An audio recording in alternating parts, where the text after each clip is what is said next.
What a world we live in, huh? What a wonder. The other day, I had a brother come to me and his wife that left him over 25 years ago.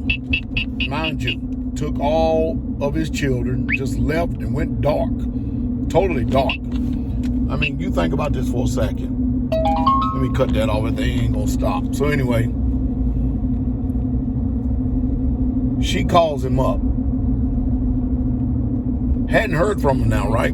She calls him up. And you know what she says to him? I'm sorry. You mean to tell me after you have robbed him from seeing his newborn son and two of his other children, this man has been robbed of his children's time. He's been robbed of his children's attention. He's been robbed of his children's affection. He has never, ever have gotten to pour anything into them. No influence whatsoever at all.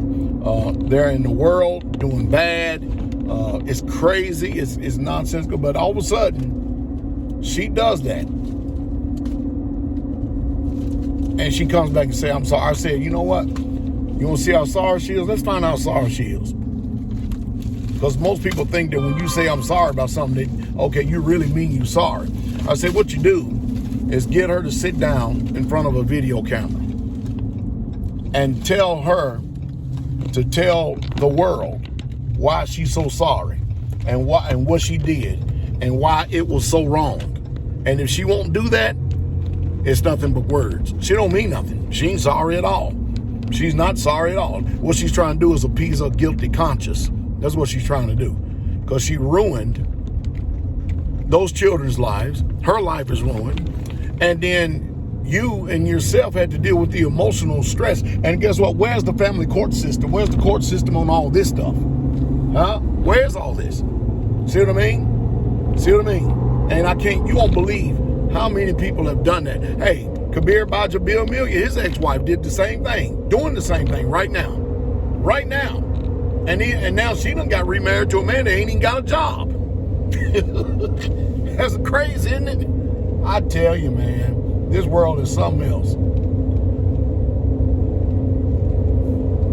I've always said it. There's two sides to every story. And most time, be it the father, mother, they only want the children to hear one side. What you children need to do, you need to ask tough questions. You need to ask tough questions, get ready for the answers, and then you get ready to get checked by your parents yourself. Since if everybody wants honest discourse and they want real, true honesty from everything, you better be sure that you're ready. Because the majority of the time, children, you've been used as a pawn in somebody else's chess game.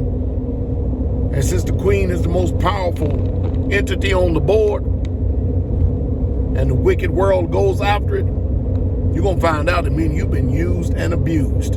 You've been robbed of your father, someone who could have molded you and made you something. But because of some envy and some bitterness, some jealousy, some perceived envy and bitterness and jealousy, you've been used and abused and lied to. Sure would be nice if we could follow the principle and get both sides of the story. And as old Paul Harvey said, may he rest in peace. And now you know the rest of the story.